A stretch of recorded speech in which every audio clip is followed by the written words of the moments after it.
Cory Cook with MFK Game Calls, and we get a lot of questions about coon calling and coon calling with the MFK Pup Screamer. I'm going to try to cover some of those questions for y'all today, and I'll get into how to use the call and all that stuff a little bit later on. First, I want to go over some of the questions that we get asked about how to go about setting up for coons and calling them in. One of the things we get questioned about a lot is if you need to target den trees or not. And the answer is no. It's good to target den trees if you know where they're at. It's not a necessity. Just call in an area that you know holds coons, and it works well. A lot of times we're calling in coons behind a couch stand or turkey calling or whatever. And you can call coons all year long. There are definitely peaks in when you call them in. 2 times of the year in particular for my area. One being, and it should work anywhere, one being late summer when your coon kittens are getting up about weaning age. They're still with the mama coon or the old sow coon, but she's real vulnerable to calling then. And typically what you call in that time of the year, like I said, late summer, will be those sow coons, and a lot of times you roll over, you'll see that she's been sucking. And some people don't want to kill them that time of the year. Others do because they want to, they've got a nuisance deal with coons and they're wanting to thin them down. That's a great time to do it because a lot of times if you kill that sow coon, you're going to get more than one coon by just taking that one coon out. It works both day and night. The other time of the year that works really well is going to be winter when your coons are breeding. And a lot of times you're going to call in the big aggressive boars. That'll be most of what you call in, like this coon here.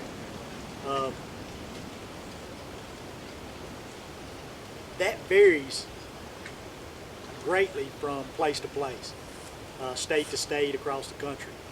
In my area, the month of November is really good. That's when we have probably our best coon calling. Other times of the year outside of those 2 peaks, you'll still call in coons, but they're not as aggressive to the call. It's more a curiosity thing. They may not come charging in. You may see them if you're doing it at night. You may catch their eyes where they've climbed a tree out there to look in there at you, and they won't come on in. A lot of people ask us if we wait and call them out of trees or if we go shoot them in trees. That's entirely up to you. If you want to go pop them out of a tree, go ahead and get them. Typically we're filming, so we're targeting more aggressive coons, and we're calling them all the way in. But if we were trying to pile up fur, we'd shoot them, on the ground, in the tree, whatever. Another thing people ask us is if it matters time of the day or time of the night. Not really. What we've found is that temperature and time of the year play the biggest factors in how good your coon calling is.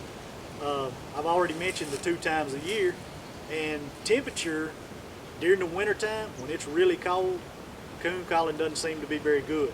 Right now it's middle of January. We've got unseasonably warm temperatures here the last 3 or 4 days, and I was able to call these 3 coons in yesterday evening, just before dark. 3 or 4 days prior to this, it was extremely cold.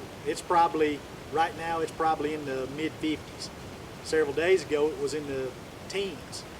Coon calling was terrible. We went out, made 7 or 8 stands, didn't call up a coon one. Last night, I think we made 6 or 7 stands, called in 5 coons, killed these 3. So during the winter time, watch for your warmer days. Those are good days to target. And during the summertime, you really don't deal with temperatures that much.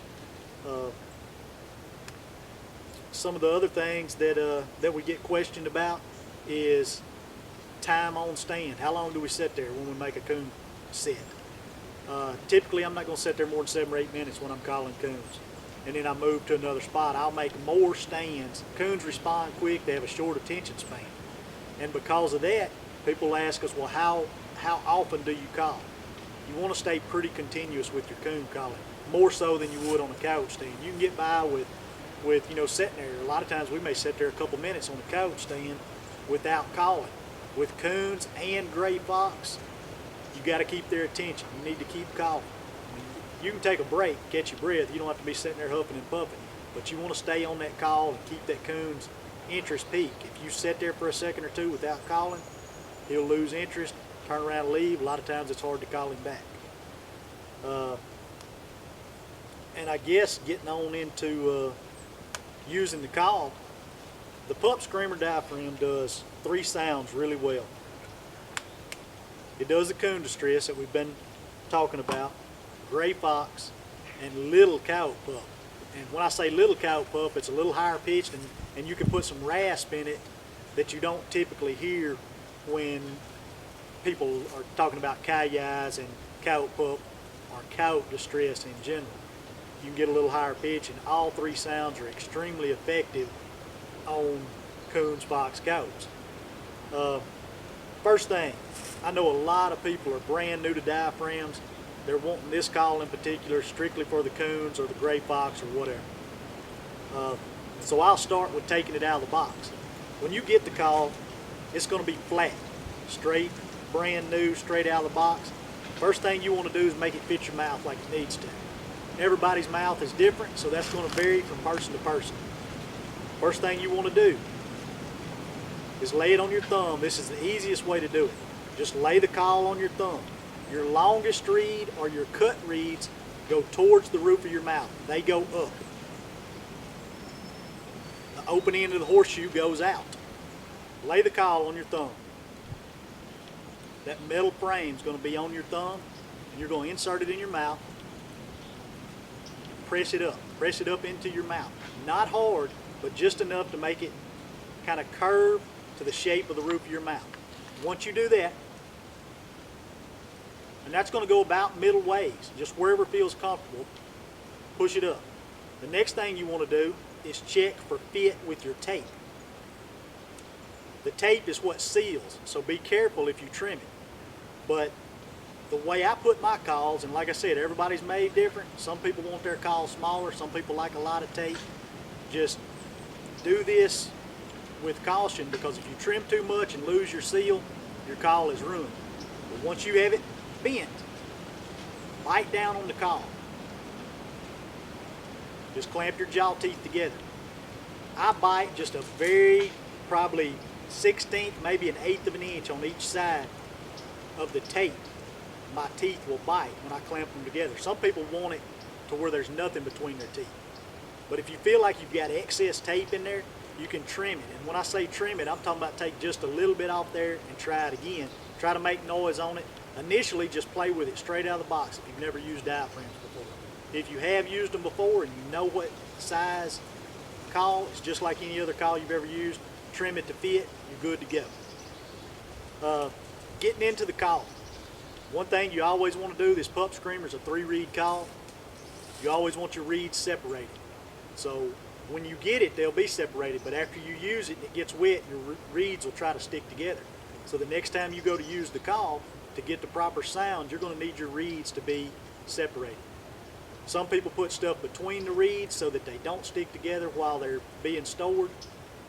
Some people don't. I typically don't. I'll turn the call around backwards, moisten it a little bit, and then gently separate the reeds. And when I say gently, you can't tear your reeds. If you tear your reeds, you've ruined the call. You're going to change the sound. So be careful, especially with the top reed that's already cut.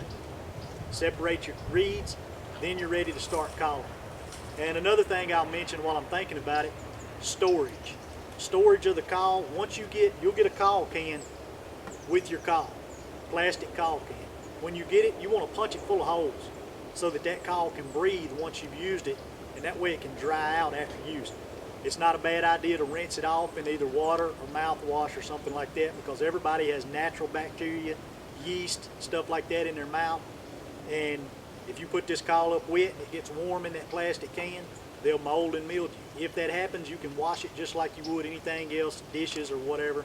Wash it in soap and water, rinse it in mouthwash, you'll be all right. But to prevent that, let your call dry out. Make sure your call can breathe in your can. This can's got holes all the way around the outside edge.